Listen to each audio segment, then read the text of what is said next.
Hi, this is Debony Morgan, and you're listening to the Spirit of Now Zeitgeist podcast to explore spiritual and cultural ideas with exciting thinkers and teachers. And today, I'm very, very excited to talk to Scott Macklin.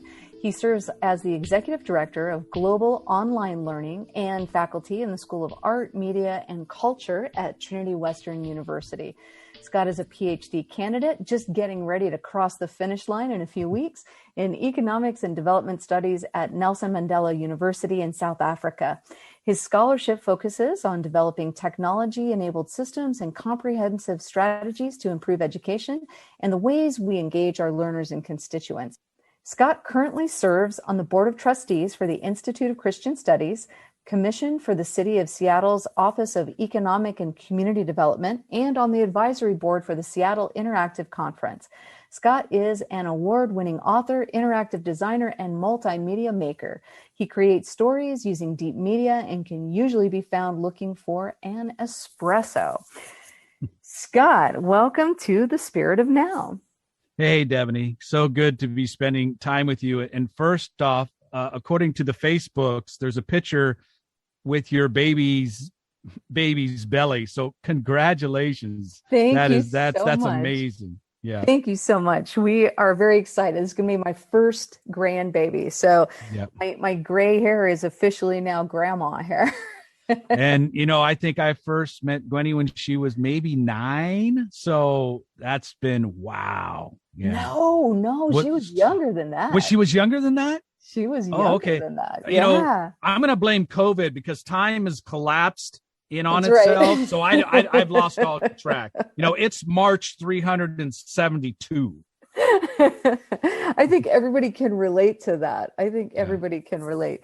And, speaking of COVID and the pandemic, I think now is an outstanding time to talk to you because here we are toward the end of March in 2021. And we actually spoke originally, I'll tell our audience, probably to the date, last year in 2020. And our conversation was about what's going to happen with this crazy pandemic. And so rather than replay that same interview, I wanted to come back and see what is different a year later. Let's have a conversation that leans into this place of where we are. This place of being stuck for a year, being internal for a year, being reflective for a year. Mm-hmm. And Scott, my first question to you is, as somebody whose job is learning and learning about learning and help other people learn about learning, what have you learned as you and the university have had to pivot to this remote scenario? What's come out of that for you? Yeah. What a long, strange trip it's been. It's the year of the ox in the lunar calendar. And if we think about it, we've been living through some pretty dark days. I mean, literally, but by the end of this month, the sun will begin to set at 7:37. Mm-hmm. And by the end of April, by 8:30. And by the end of May, 9:17, at least here in the West Coast. That means brighter days are ahead, right? Yeah. So I'm thinking about that in terms of the year of the ox. And one of my favorite passages in the Older Testament actually is Deuteronomy 25:4. And you shall not muzzle an ox when it is treading out the grain, which always confused me because what does that mean? So in other kinds of labor, oxen were usually muzzled when they did their work. But when driven to and fro over the threshing floor in order to stamp out the grain from the chaff, they were allowed to partake in the fruits of their labor. That means the ox got to eat as they worked. Therefore, the fruits of the labor were shared by the laborers, right? And I think the year of the ox is creating a situation where we need to be really thinking about the systems of who gets to partake in the fruits of our labor. Okay, and then I started thinking about, and not to go too biblical, but here I am, these times creative reflections in Judges 6:11, the story of Gideon.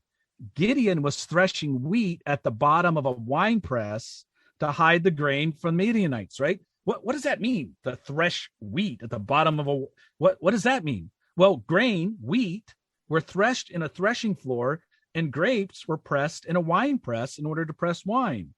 But Gideon refused to be held to the convention that wheat was threshed at a threshing floor. He didn't allow the circumstances he found himself in to limit him. Because if he would have done that threshing, he would have been found out, and the wheat would have been taken. So he did it in the wine press. He thought outside of the box, right? Right.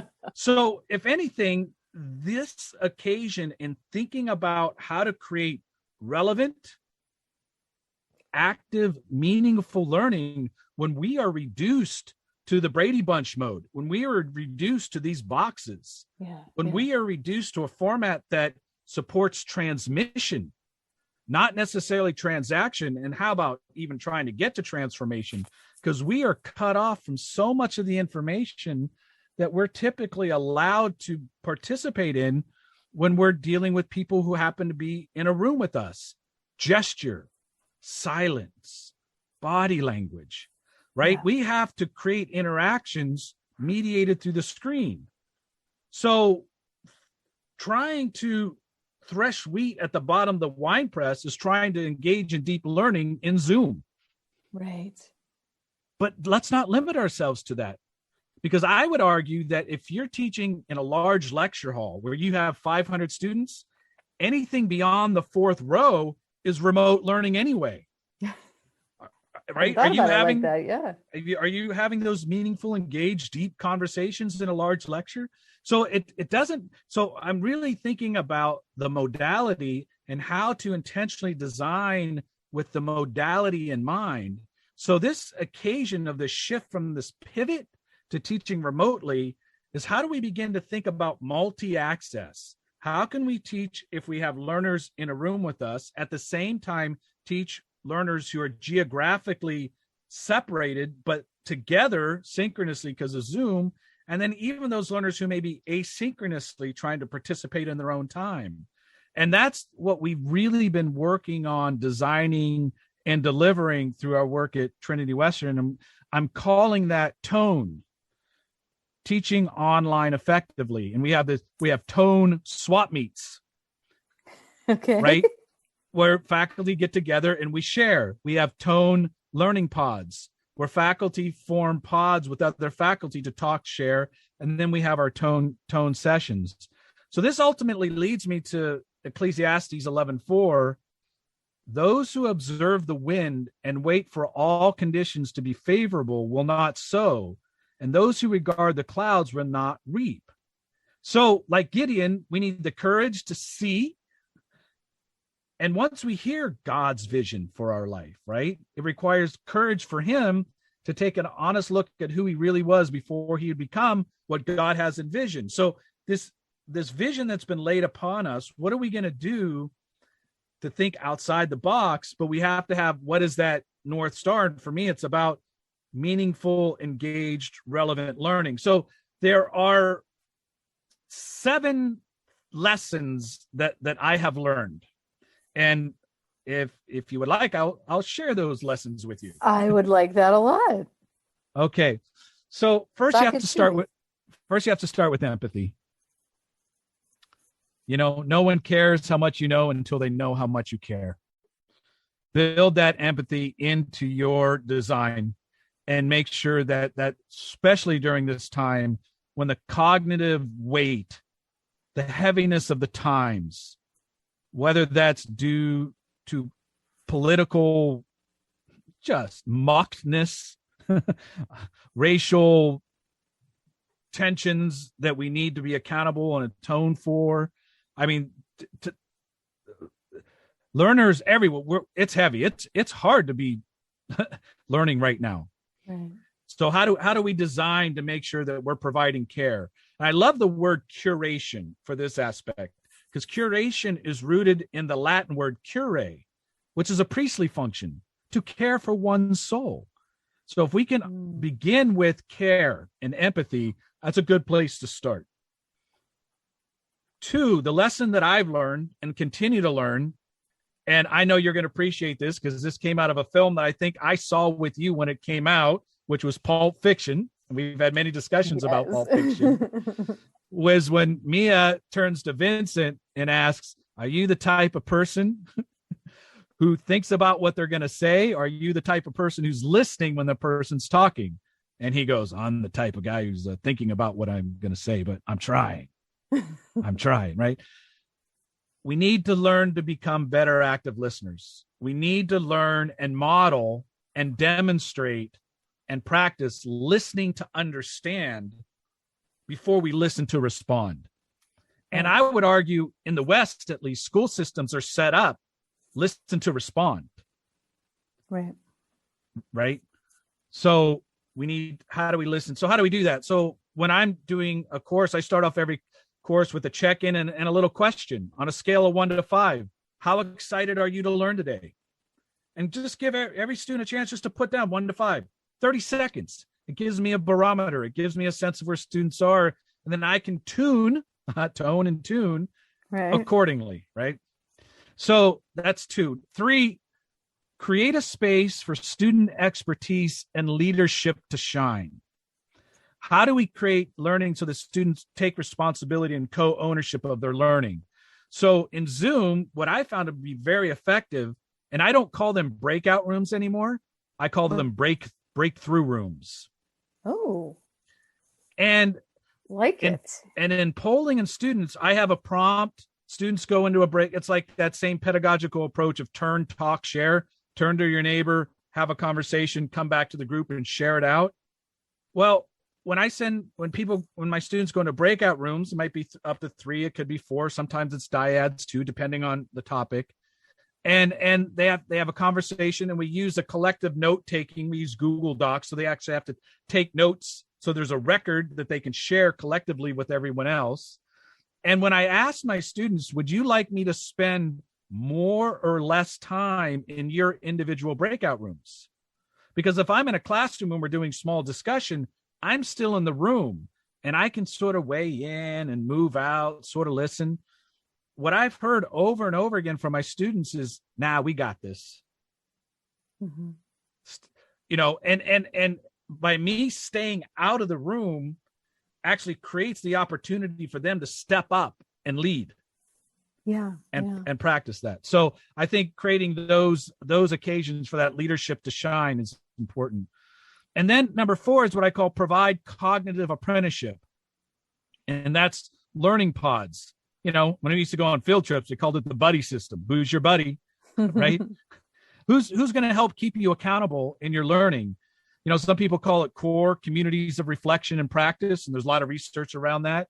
But it's really how to help students create and self-organize in their learning pods for reflection and peer advice, and have that count in a way towards their understanding of the course. Number 5, and this is one I came to, I'm still working on. We need to recreate rituals. So what is another way to approximate the 15-minute walk to class? At Trinity Western, it would be about a 15-minute walk from the Reimer building where my office is across campus to the Northwest building where I teach. That 15-minute walk was so important for me to get into a particular mindset, head space, heart space. And so as I made that walk and walked my way into the classroom, even though I wasn't conscious of it, I was preparing and getting ready and letting go of what I was doing to get ready for the adventure I was now going to take with these learners.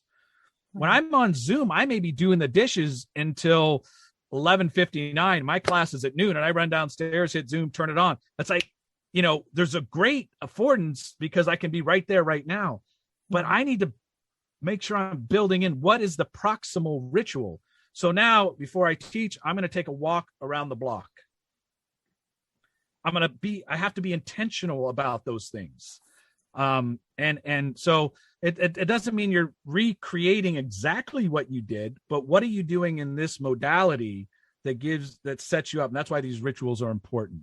When I was a student, my ritual is I sharpened my pencil at least 10, 12 times in an hour because I needed to get up. I needed to get out of my seat.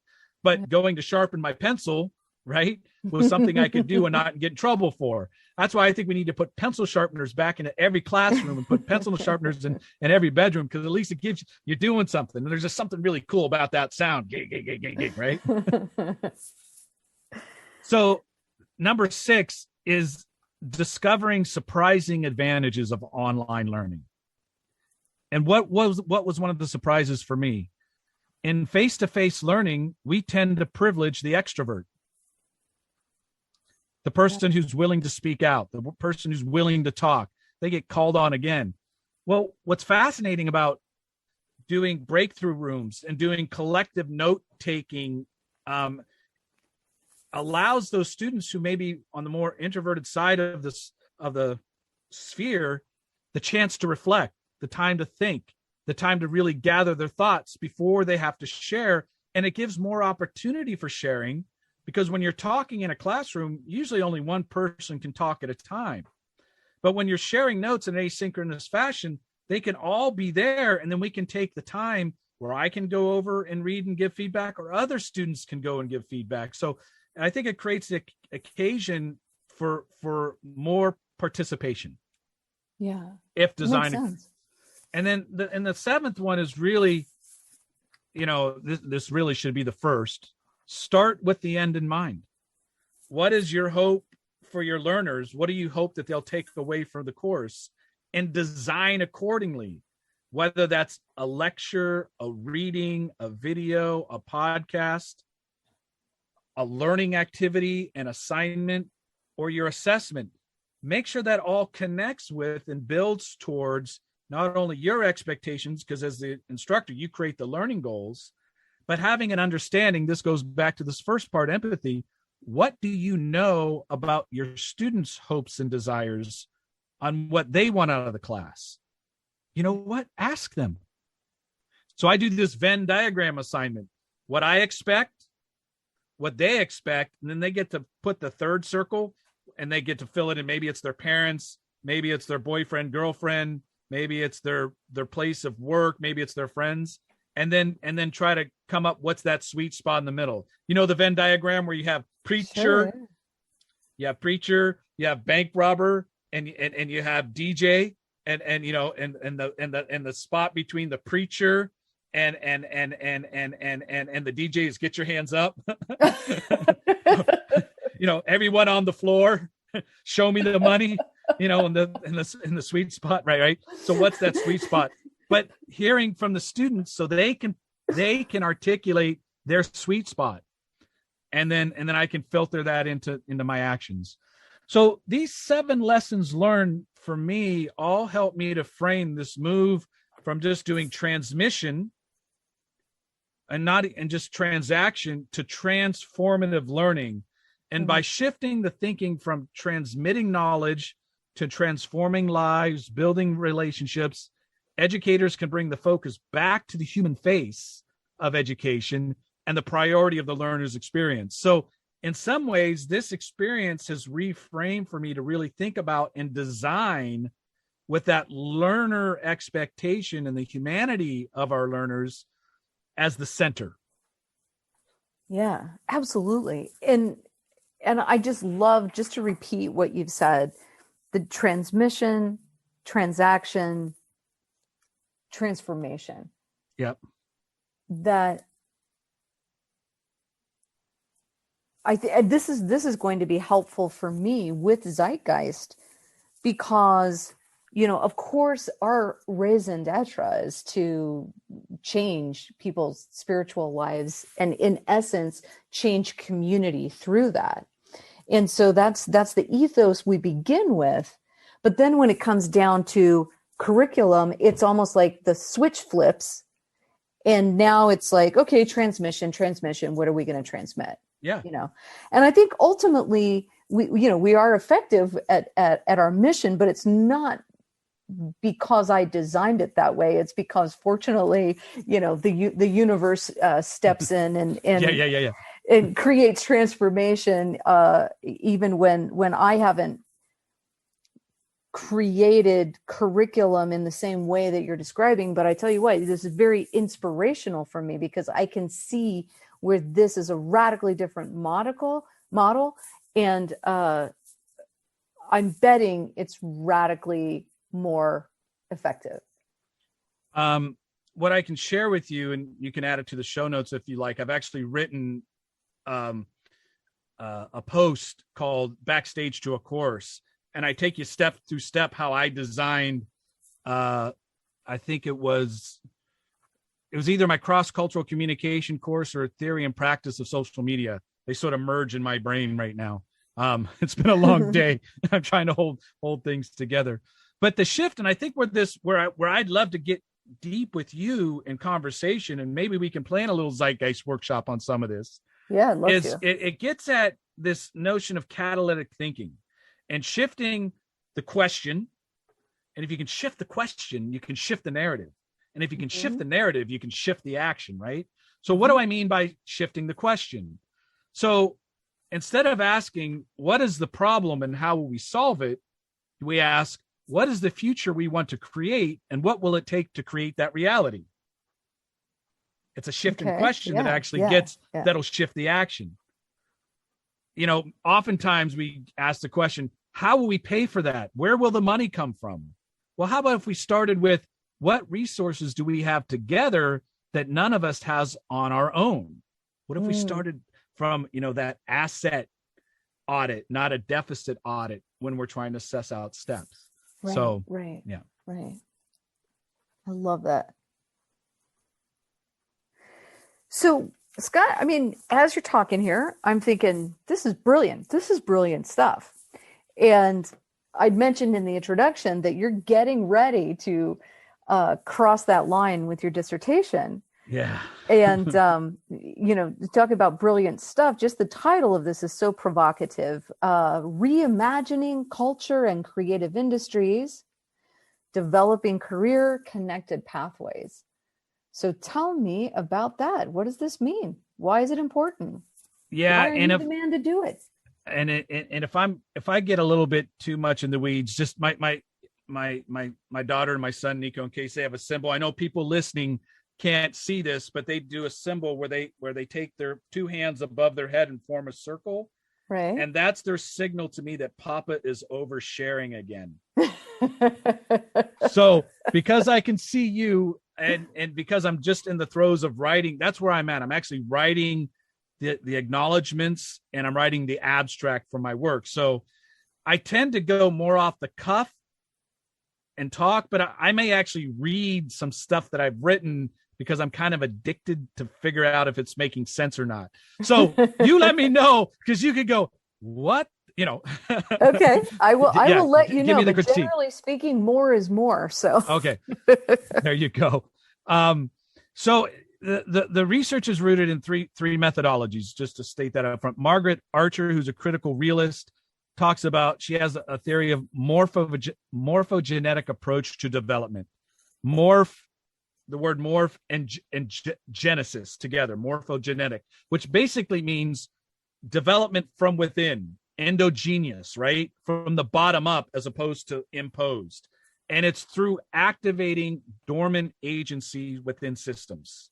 I couple that with Adam Kahane, who does work in transformative scenario planning, where you're working with distributed groups of people, oftentimes from different backgrounds, different political arenas, trying to collectively generate possible scenarios of what could happen.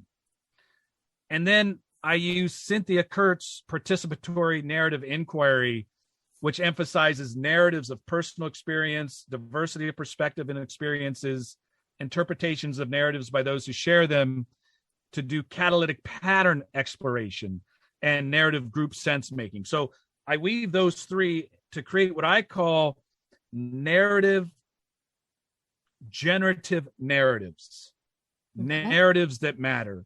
And the underlying shift and argument that I'm trying to make, so I'm doing my PhD at the Nelson Mandela University in economics and development studies. So I'm trying to look at the social economic realities of current situations. and making a narrative shift away from neoliberalism, which can be interpreted as a political project to reestablish the conditions for political accumulation and restore the power of economic elites, right? We find that I think that neoliberal mentality is waning in the 21st century. What is going to emerge? What are we looking at? And in a workshop that I took with Dr. Anthony Back, who is a medical oncologist at the University of Washington, we were working on a project called Care Labs, thinking about palliative care and end-of-life care, and shifting the national conversation around that. He said, if we are going to reframe the national conversation towards societal well-being, then we must shift the mindset of people away from systems driven by pathogenesis to salutogenesis. Salutogenesis is an approach focusing on mechanisms that support human health and well-being rather than on factors that cause disease. I went, I liked that. What is he talking about? What mechanisms? What is that? And then I started thinking about Margaret Archer's notion of morphogenesis, which is unpacking the generative mechanisms in a society, policy, whatever they may be, that drive certain things, and stepping back and want to say, hey, we need to reframe our generative stories. So, and Scott, let me interrupt real quick. Can you give us an example of that, just to help people come along with you? Yeah. So during my work in South Africa, I was introduced to a term called, it's a Xhosa word, Masizakhe, which means to build each other through a cultural exchange of art and culture, to build each other through an exchange of art and culture. We do not have a word for that in English. There's no word to build each other through an exchange. We need a whole sentence to say that one word. So Masizakhe is a generative mechanism. That's a word. That's a way. That's a process. It's built into the language. It's built into the fabric. So other generative mechanisms could be, for instance, you might state a policy that creates requirements when you're building new homes that they have to be built according to certain green policies. Well, that's going to shift how the home is built. That's going to shift in the materials that you use. That's going to shift in the practices for hiring. That policy change creates a mechanism to drive change downstream, right? So what are those key drivers that need to change? So my work is trying to unpack really those mechanisms to answer your question. And in this context, then, in culture and creative industry, CCI, in this context, Masizakhe's word that described to me as being based on the concept of action that seeks to link arts, culture, politics, history, and education to build cohesive communities through the creative act of development. This concept reclaims public spheres as arenas to explore identity formation and community growth. Central to this notion of generative narratives, in which meaning is forged through forming deep personal connections, deep hanging out, usually over espresso or maybe paella. Narratives are made with people from particular communities, not just about or for. And the development stages of a project need to be framed with the question that was first posed to be by Professor Ed Taylor from the University of Washington when we are working with a group of high school principals and teachers in South Africa, is whose interests are being served? Whose interests are being served by this action, by our choices? And this question, whose interests being served, because I'm a filmmaker, so I get to employ some film metaphors, becomes the staging mise en scene, right? The key mechanisms of a scene, of the co-creative action. And the goal is to not merely capture data, get the story, take a snapshot, obtain information, but to develop a process of reciprocity in which shared narratives become a component of engaged relationships, read Steve Garber, transformative development, read Dion Pretorius, or simultaneous renewal, John Goodlad, whereby individual and institution renewal are expected to occur across sectors. And through this approach, we may widen the focus to expose creative ideas, cultural expressions, learning opportunities, business strategies, advocacy work in generative narratives, whose functional role is to advance people's knowledge of themselves and the world around them.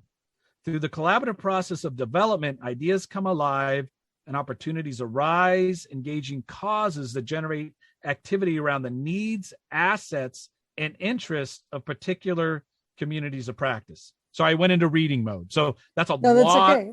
That's a lot of words. Let me see if I can summarize it just really simply. And this is a concept that I talk about every day with my psychotherapy clients. And that is, too often we are focused on the content.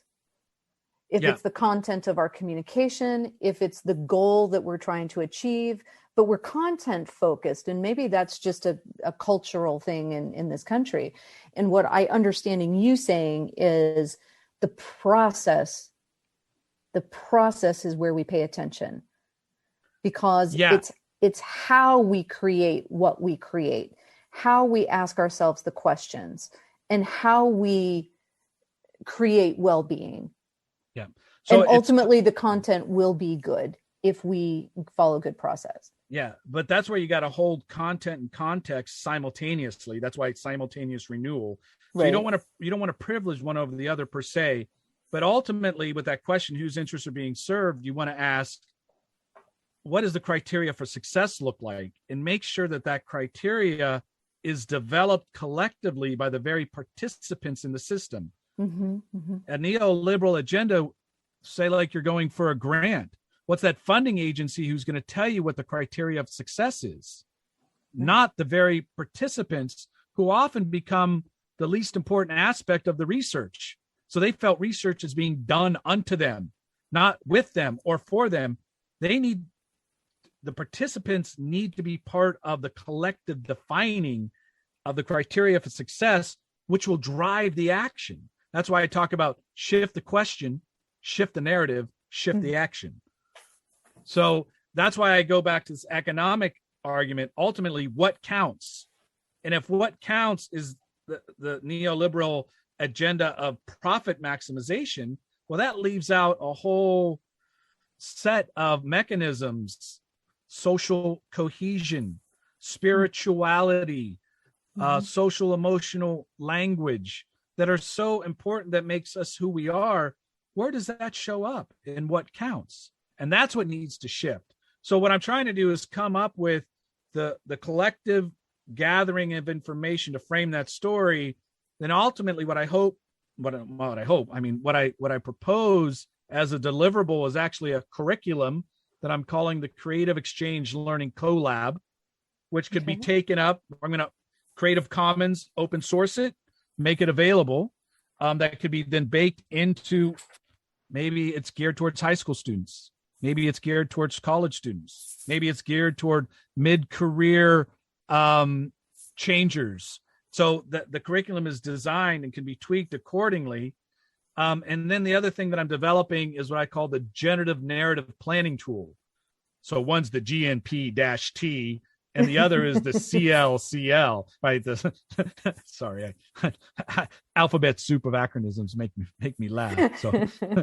So and the generative narrative planning tool is really the planning document that if a group looks and wants to implement this curriculum, the suggestion is to go through this planning process. So you're not just adopting it without doing that process contextual work. I plan to have all this at least handed in and wrapped up by April. Then they'll come back with, the methodology needs whatever. We'll see what the response is going to be. Wow. When you were mentioning Masizakhe, I was going to ask if you would give our audience sort of a context of what were you doing in South Africa to begin with? Like what led you there, and how did this part of that thread begin, and what was created out of that? Yeah, I guess the short answer is serendipity and providence.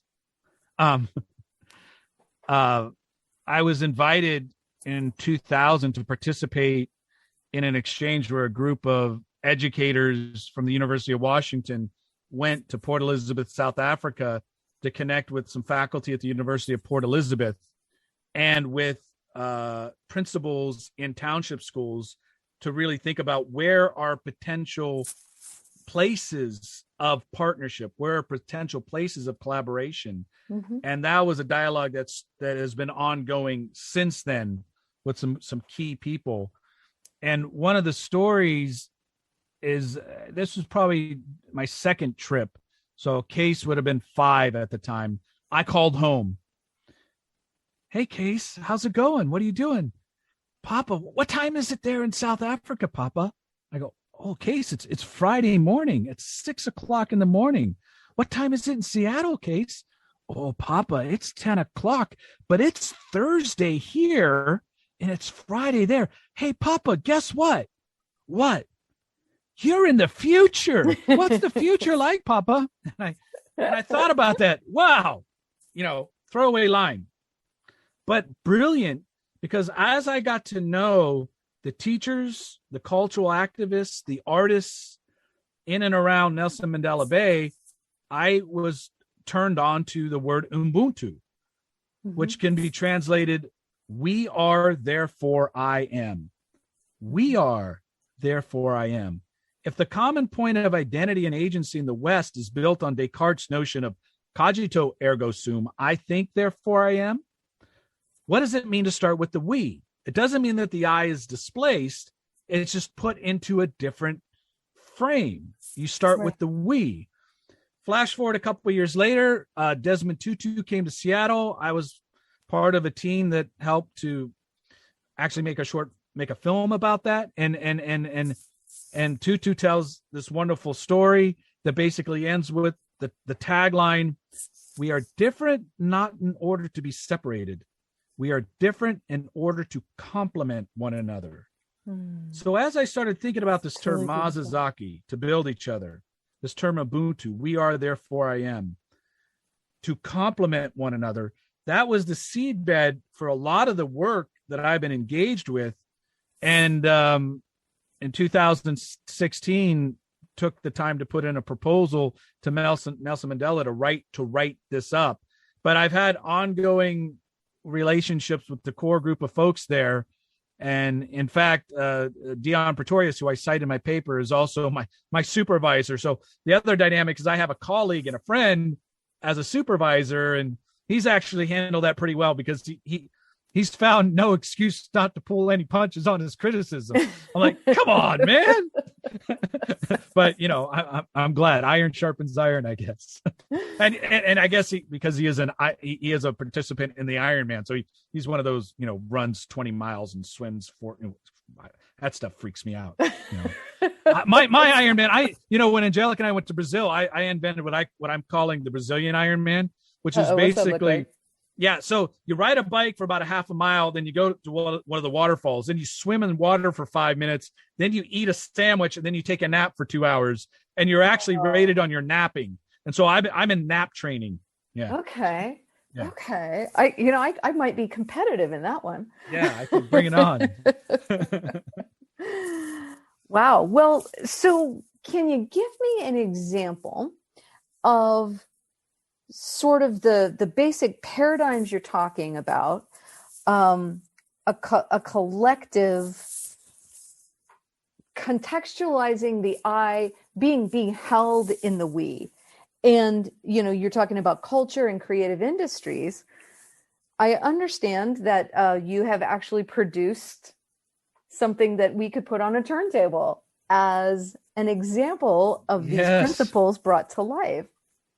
Yeah, this was another outcome of living in exiled lockdown times and wanting to be intentional in staying connected, even though a lot of the people I like to spend time with, we were disconnected from.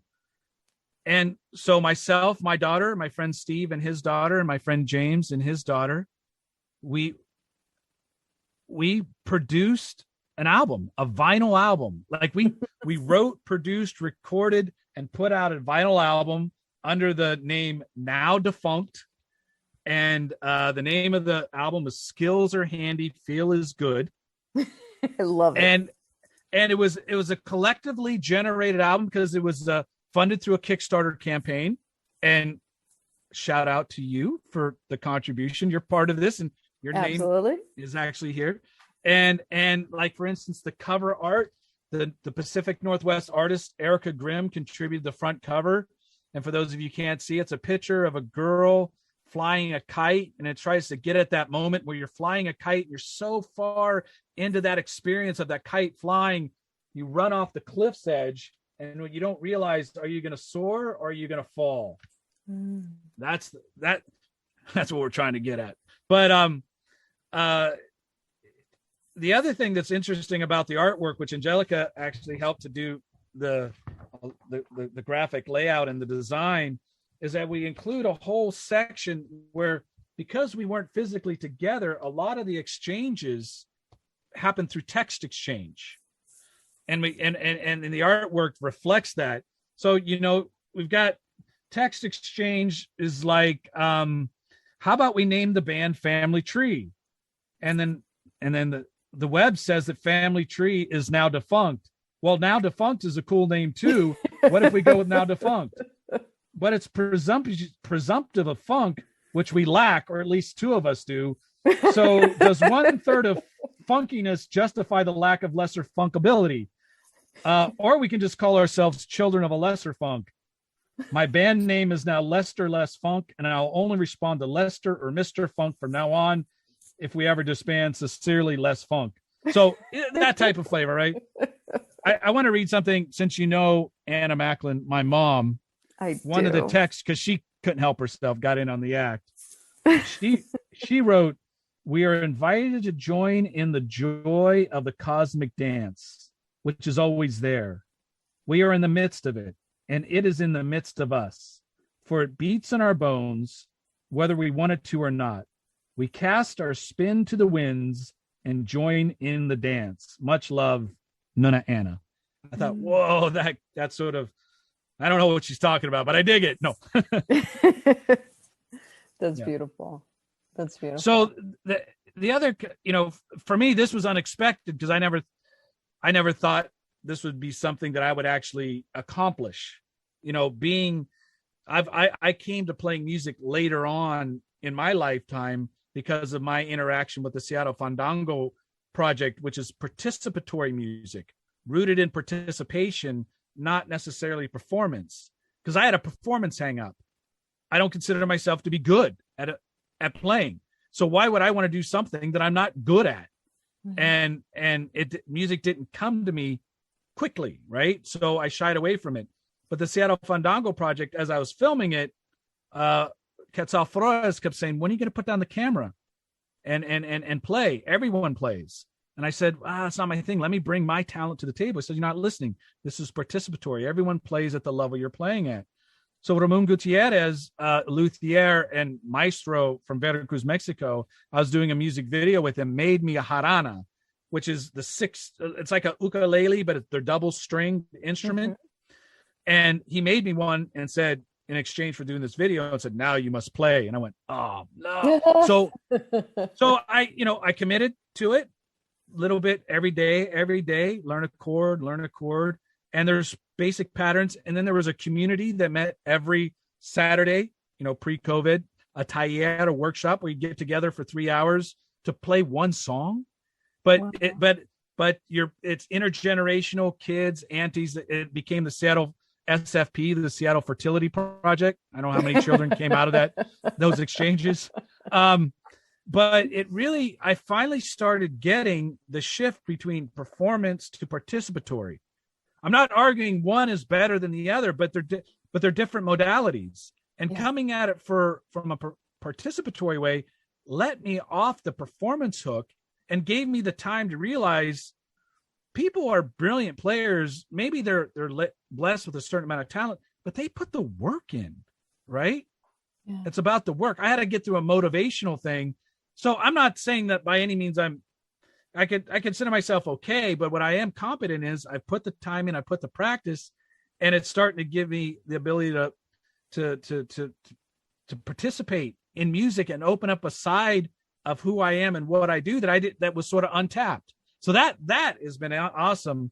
And then this now defunct experience just gave the occasion to be able to work with close friends and daughters to create and write songs. And my son Case also, he mixed most of the album, and he contributes a song called Old Enough, which I think if you get a chance, we should spin up and listen to. Yeah, I think I was about to ask. I was going to say, let's spin it. Do you want to give us an intro to Old Enough? Let's just spin it. We can talk about it on the other side if you want. Sounds good.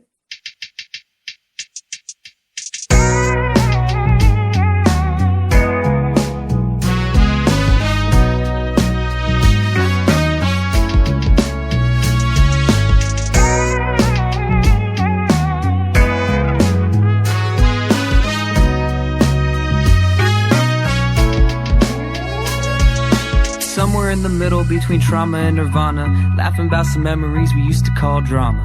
I miss the summer before we had to grow up. I miss getting drunk and not getting hung over. For real though, candlelight and vino. Built the studio, they started asking about Credo. If they made a movie about my life, I'd like to think we'd make it regal. I'ma bring out all my people, even grandma in the B-roll. They used to tell me wait until you're old enough. Lately I've been thinking, am I old enough? Cause the party don't stop till we say so.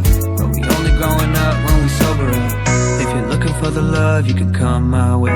Looking for the plug, you can come my way. If it wasn't for the squad, then I'd have no way, no way. Yeah, yeah. So if we going in, we going all in. Where you wanna be when the world ends. You can't bring me down, you can't bring me down. No, we gon' live it up, while we still can. So if we going in, we going all in. Where you wanna be when the world ends. You can't bring me down, you can't bring me down. No, we gon' live it up, while we still can. I've been laying low, thinking I can make it up. What's the word? We can make it all up. I just need a lot to get to starting me up. I used to listen before I put on my socks in the glove. But I know I need to get to my shit. Real shit. See, I tried a whole lot, just need something to stick. Finally found my place, I'll be back in the gym. Tried to get away so tough that I forgot what I'll be running from. I might lose the game if I keep skipping when I'm bugging, bruh. I have the most fun when I show love to my siblings. God is just a supplement, no need for looking dizzy. So where I wanna be, with my brothers overlooking our city. If you're looking for the love, you can come my way. Looking for the plug, you can come my way. If it wasn't for the squad, then I'd have no way, no way. Yeah, yeah. So if we going in, we going all in. Where you wanna be when the world ends. You can't bring me down, you can't bring me down. No, we gon' live it up, while we still can. So if we going in, we going all in. Where you wanna be when the world ends. You can't bring me down, you can't bring me down. No, we gon' live it up, while we still can.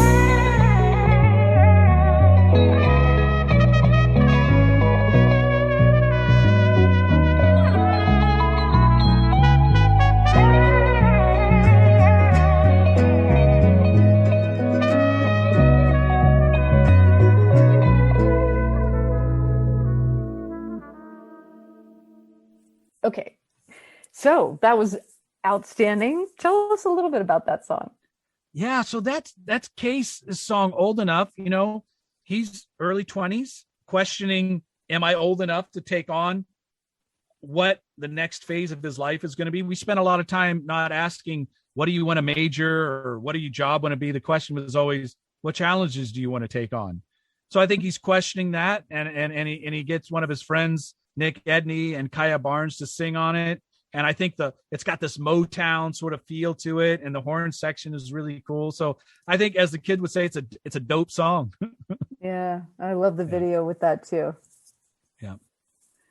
Well, how about if we spin Teachers? That was a sort of a central focal point for the album, and this is by Nico. Yeah, your daughter wrote Nico. This one? Yeah, Steve McMahon wrote the melody line, but then Nico took it to another level, because when Steve sent me the song, he was calling it More Than a Cure song, but he didn't know what to do with it. He was just stuck, and Nico took it on. So it's got like this Cure like vibe to it, and sort of the way that the music works. But as part of the Kickstarter campaign, for those who gave at a certain level, they could name a teacher, and we got all the names of the different teachers from that aspect. So this is her. You know, Walter Brueggemann talks about criticizing and energizing, having to do both. So this is her critical analysis of school systems, while at the same time energizing by talking about those teachers who are working within that system, trying to do good, which is hard. Yeah, let's give that a listen.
So that was wonderful, and I love how y'all gave the Kickstarter people the opportunity to participate in that as well. Yeah, you know, yeah, and to be a part of that project. And this gets at, I didn't mean to provide this as an example to maybe the dissertation question. This is collective development in action, right? Yeah, it is. Giving the participants to build it with us and a reason to care. And then it also comes full circle because that big choir at the end, we have to thank our friends, Mama Lynn Forte from Ghetto Youth Uprising, and for the choir parts at the end. So that would, so it's got this international, global connection with people performing on the album. So that's another, I get all my friends. Next time we're working on another song, you're going to have to dust out that Ricky and get a little bass with us, Stephanie. Yeah, come on. I know you got some chops. I'm not sure the last time you picked it up, but I know you got some chops. Oh, well, I have to admit, I spend a lot of my time is focused on Zeitgeist. And, every once in a while I get tired, and every once in a while I say to myself, is all of this effort, is it worth it? And of course the answer is yes, but every once in a while there's a split second when I say to myself, I could just be playing my bass, like right. instead of like rebuilding the website. Yeah. So that would be great to do another collaborative project like that. Well, Scott, thank you so much for your time today. I mean, this is heady stuff, but really it's not. Really it's about finding the heart in teaching opportunities, right? And I'm going to go back and revisit it yet again. This idea of, are you doing transmission, or are you doing transactions, or are you creating transformation? Yeah. And, the key points that you had pulled out of the learning during the pandemic are very, very helpful. And I just think this paradigm of bringing people along, elevating the voice of the participants, and just focusing on creating collaboration all along the way that's a mission that I'd like Zeitgeist to sign up for and sign on. And like I said, we'd love to have you, and we will in 2022 come back and lead a workshop that can help others apply this, either as a student. How do you get the most out of your experience? Or if you are an educator, how do you structure that in a way to create that transformation? So we'd love you to put that together for us and share with us in a remote context then. Well, maybe we'll see. Maybe by 2022 we can actually be together, because I would love, we'll figure out how to cook this up, because I'd like to do something around this generative planning process, but do it also by teaching folks how to cook paella together. So that way we'll be cooking a meal together, getting into the theory of development, but then we'll get to share what we're learning, and then people can leave with a skill set of cooking for others. So maybe that's something we can think about. I sign yes. The answer is yes. Capital Y, capital E, capital S. Yes, paella is the answer to so many things. Well, I'll let you go for this evening. And I thank you so much for taking the time. Now, thank you for taking the time in an advisory capacity for whatever we do for Zeitgeist. And thank you for being a teacher for us in the future. Thanks for all that you do and all the curational care that you take with people's lives, and just hugs and kisses to your baby's belly. Thank you. Thank you. And for our listeners, we'll make sure, and depending on if you're accessing this via a podcast or via our website, we'll make sure that you've got some links to learn more about what Scott is doing, and to figure out where you can get the now defunct album and listen to that for yourself. Thanks again.